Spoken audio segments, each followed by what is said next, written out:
my name is Tori Helliker, and I'm doing the last of our Canon presentations today. We made it to the end, you guys. I'm doing my presentation on Helen Sixtu. So first thing, I'd like to just disclaim that I'm a believer in feminism's original definition, which is equality between the sexes.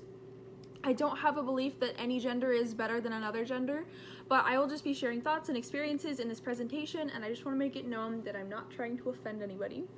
I'll be going in with an introduction of Sixtu, then following with where she's from, what her ideas, what her thoughts, what her goals were, and then I'll wrap it on up with a conclusion. So, let's get into it. I'd like to start with the fact that I actually didn't know who she was before starting this class, but she's actually grown into being one of my favorite philosophers. She has incredible views on the world, and not only how it relates to philosophy, but to feminism as well. Helen Sixtu was born in 1937 in French colonial Algeria. Now this is interesting because unlike many of the other philosophers we've learned about so far, she's one of the few who's actually still alive. She's 83 years old now, but she left her mark on the world of philosophy for sure. So this part is absolutely amazing to me.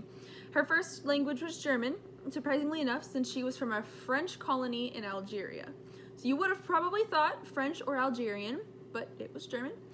Later in her life, she moved to France and taught English literature for many years. Just what a brilliant woman. Just very well versed. So, over the course of her time as a professor in France, she wrote an essay called The Laugh of Medusa, which is now one of the most popular and famous feminist literatures available. Sixtu was very interested in women's roles in society, and her works becomes more feminism-based when you take into consideration the ideas that she had about the ways that the inequities between men and women were created and sustained through discursive structures. Sixtu was similar to Foucault in her ideas that we as a society often take styles of writing or speaking that would label the speaker or writer by their gender and perpetuate the patriarchy of male dominance. So Sixtu had many ideas on how we could change language styles to not only be liberating and powerful for men, but exciting and inclusive to women too. Quote, women's language is ideally expressive and liberating, allowing a voice that has been marginalized. However, few or no discourses at present display the full potential of language, because the style of most languages has been male, even if ever spoken by a woman, unquote. And that's from Sixtu herself. So if you think about it, that's a really powerful quote. Women are known to have a marginalized voice, meaning we're expected to speak our mind, only assuming that it fits with a narrative. As soon as we stray from that narrative, it's boom, name-calling, stupid, uneducated, out of line, etc. All that being said then, Sixtu believed that with male domination comes the need to control speech. Therefore, challenging language is a sign of resistance to the patriarchy. Another point she made was the idea that women's language is more physically expressive than men's. Quote, it is always addressed and dialogical rather than the more typical male monological style, unquote. So now that you know a little bit more about Sixtu's background in philosophy, I'm going to go through some of her points in her most famous book, The Laugh of the Medusa, which was originally penned in French and then translated to English a year later. So the overall point through the whole essay is to shatter the theoretical glass ceiling that women face in communication and language. Since men have governed speech for so long, Sixtu warned other women that change needed to happen and that women needed to become more powerful by breaking the barrier and becoming themselves through the writing, regardless of the backlash. She believed that women would be able to break tradition and its repressive language as soon as women embrace their femininity and explore the world through their own lens. Esma Biroglu, sorry if I murdered that one too, states in her essay, quote, Sixtu spins this myth of Medusa's annihilation as men's attempt to mute the voice of women and break off women's languages.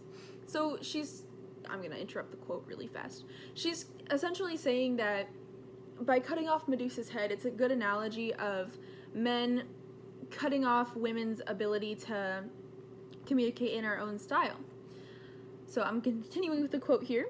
Furthermore, the Medusa's metaphor is associated with the modern analysis of Freud, who states that Medusa's head reminds him of male castration. CWU takes Medusa's head as proof to demonstrate how the men whose weak minds are haunted by the idea of castration are unconsciously weak at the idea of the female sex to the extent that they have a fear of becoming women. At this point, CWU clearly debunks the mythology that proposes women's identification shaped by what she lacks, unquote. So I'm going to break this off for a moment and just encourage some free thought. So as some of you know, I am very involved in the car community and car scene. Understandably, it's more of a male-dominated hobby.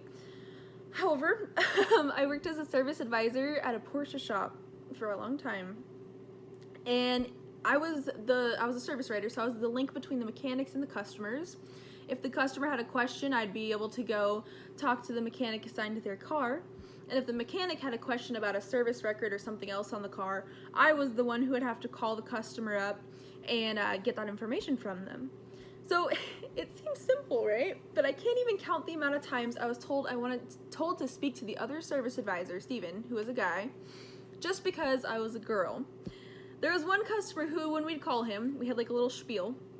We'd call this customer, "Hey, this is Tori from the dealership." I'm not gonna say which one.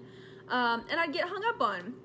But then when the other service writer, Steven, would call less than a minute later and open with the same spiel, the guy would be a happy camper and chat up a storm. Now, these were not because I had less knowledge or less experience, but simply because of the patriarchal view that some people still hold that women have less knowledge than men. Several times too, even chatting among my coworkers, I would have an idea for a car repair and would be shot down because of the softer language that I'm conditioned to using. These people were wonderful to work for and with, not trying to throw anybody under the bus, just an experience. But it was just one of those scenarios where I can show specific examples of things that have happened to me regarding my soft language and how male-dominated language is still used most commonly. All of that being said, CWU blazed a powerful trail for the women who came after her.